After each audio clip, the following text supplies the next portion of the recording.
Good morning. Happy Sunday. The Game Awards is coming up, and I'm not too much into the Game Awards. I have a lot of friends that are much younger than me.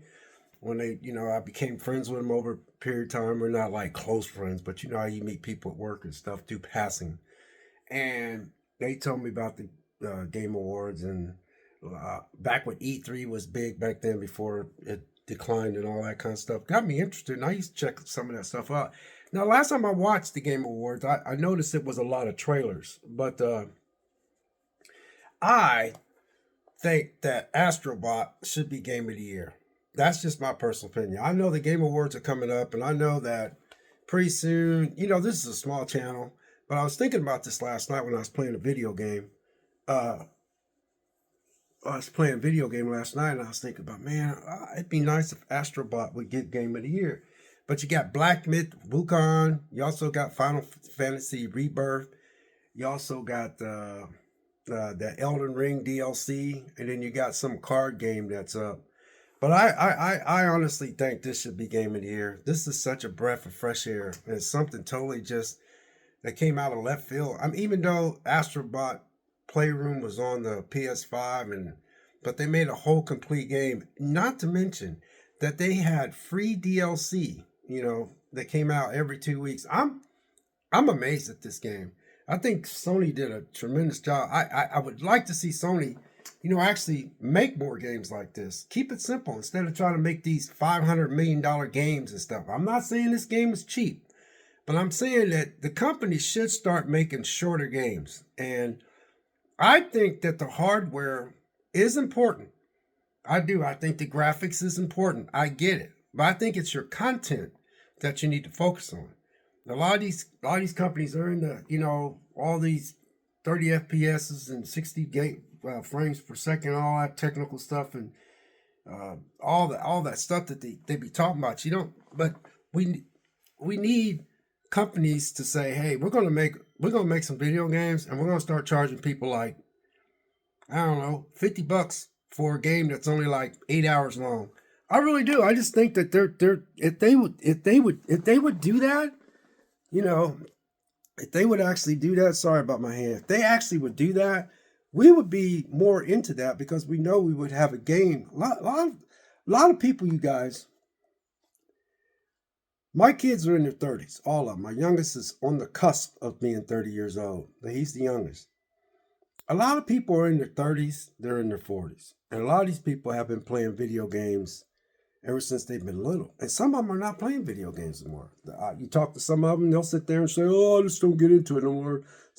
My son is 32 years old, and he said, Dad, a lot of video games, I just don't care for these days. So that just makes you think about how content is, It's like the PS1 and the PS2, they were great jumps in graphics. It was a major jump to the PS2, and it was a big jump to the PS3. But the PS4, the PS5, you can see a slight difference, but I think this PS6 is coming out. I just don't think it's going to be that much big of a jump. The games are going to look better because the developers are it's their job. That's what developers do. But I'm just saying that I think that with the gaming industry, I think you need to start focusing on your content. Take me, for instance. I'm a minority. I get that, especially with my age. But let me just break it down for you real quick.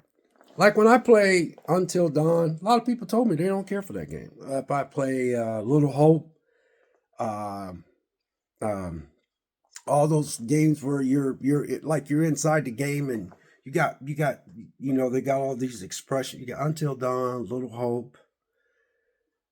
What's the other one? Man of Medan. I still have that to play. I love those games. Those games, in a way, to me, are not that long. There's an indie game called Kena. I haven't finished it. Beautiful game. Just a pretty game. I think that game might be maybe 18 hours long, maybe. I don't know how long it really is. But these long, drawn out, deep dive story games are just not cutting it. They're spending $300 million on one game and spending all that time making this game, and you're not, if it doesn't sell well, then it's considered a flop. Where I think the developers should go back to making games that are fun and short and not very long. Why? It's because my son works a lot. My other son works a lot. My other son works a lot. My daughter that's 34, she works a lot. Got 2 kids to take care of. Yeah, understand where I'm coming from here? A lot of people that grew up with the PS1, the PS2, they are a lot older and they got a lot more responsibility and they just ain't got time to play these deep, dark dive games. Don't get me wrong, I like them. Don't get me wrong. I love The Last of Us. I love Uncharted.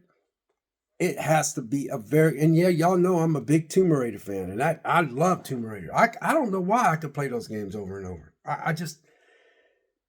I could play, you know, that one game, the Lost Legacy. I could play that over. I could play all the Uncharted's over. I could play Horizon Zero Dawn over. Those games are geared towards me.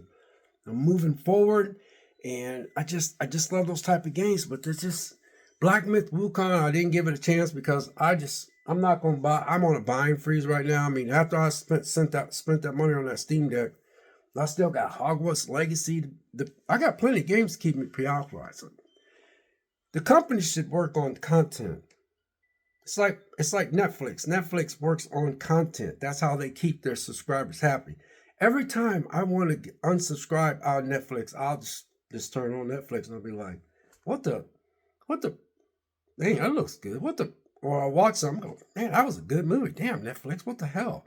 You know, and that's how these gaming companies should be. They should work on content. I don't think it's going to be the PS6 is going to be like, oh my God, did you see the graphics of the PS6? Oh my God, it's like Badow. I don't think it's going to be Badow. I just don't think it's going to be, I think things will run smoother. I think things will look better. I think it will, just because that's just what they do. They're in the business of making money. They're in the business of selling games. But I just think that games like Astro Bot, man, this is a breath of fresh air. I mean, you guys, this is a breath of fresh air. So for me, this should be Game of the Year. It's not, because it makes too much sense. I get it. They'll probably give it to Black Myth Wukong and I'm not saying Black Myth Wukong is not a good game. There was another game that came out that my buddy played. It was a second game to the game that he played. I can't think of the name of it, but that's not even on the list of a Game of the Year. But this is on the list. I would like to see Astro Bot win Game of the Year. I think it's well deserved. Will it get it? Most likely not. But you know what? I just thought I'd throw that up there, give you guys, because I know the Game Awards are coming. And I was like, I think the Game Awards is either this week or next week, you know. And I ain't going to watch it because I know it's usually a bunch of trailers and stuff. And but I did watch the Game Awards. I did. I ain't got nothing against it. I'm just not. I'll just find out the next day. What I do is I go to work and I just look and I say, I wonder who won the Game Award. And then it'll say who won the Game Award. So one year I wanted Horizon Zero Dawn to win Game of the Year. It didn't even win it. It was mentioned, but it didn't win it. But this is my Game of the Year. And I also think it should be Game of the Year because it's just, I mean, the graphics and the colors I am stuck on a level right now. You know, they hook you on this game. I'm going to tell you how they hook you. Because I was flying through this bad boy. But as you get more and more into the levels, it gets harder and harder. So, yeah, this is my Game of the Year. So anyway, you guys, do you guys pay attention to the Game Awards? Or you just like me, you just check it and see who won? Because a lot of y'all, like me, y'all play a lot of older games. I like old games. You know? I like new games, but they got to be like, boom. Now, there's some stuff that might be coming out from Naughty Dog. Because, you know, Naughty Dog, they tell a compelling story. I love the first Horizon Zero Dawn game a lot. The second one, Forbidden West, it was okay, but, you know, that's debatable. That first one was awesome. So I'm looking forward to that third one when it comes out. I'm interested in seeing what Naughty Dog could do. I can't sit and say anything about God of War because I have not finished those games. I don't know. And Spider-Man, I haven't finished either one of those games. Miles Morales, I'm strongly debating about getting rid of those games because I don't think I'm gonna play them, man. For some reason, I'm gonna try. I'm gonna keep them though. I'm gonna keep them, but I just God of War, man. It looks good. The axe and all that kind of stuff. Something about that game just doesn't sit right with me for some reason. I don't know what it is. You think I would like that game though, but I don't know. Then Spider Man, just I never finished that game, and then Miles Morales, I never even touched that game, even though I bought it. I bought Spider Man 2, and then I don't know, but anyway, you guys, Game of the Year right here, baby. Game of the Year. If it don't get Game of the Year, it'll be Game of the Year for me because it's my Game of the Year. This is the best game of 2024. So anyway, y'all, enjoy your Sunday. I hope y'all have a fabulous day. Be blessed.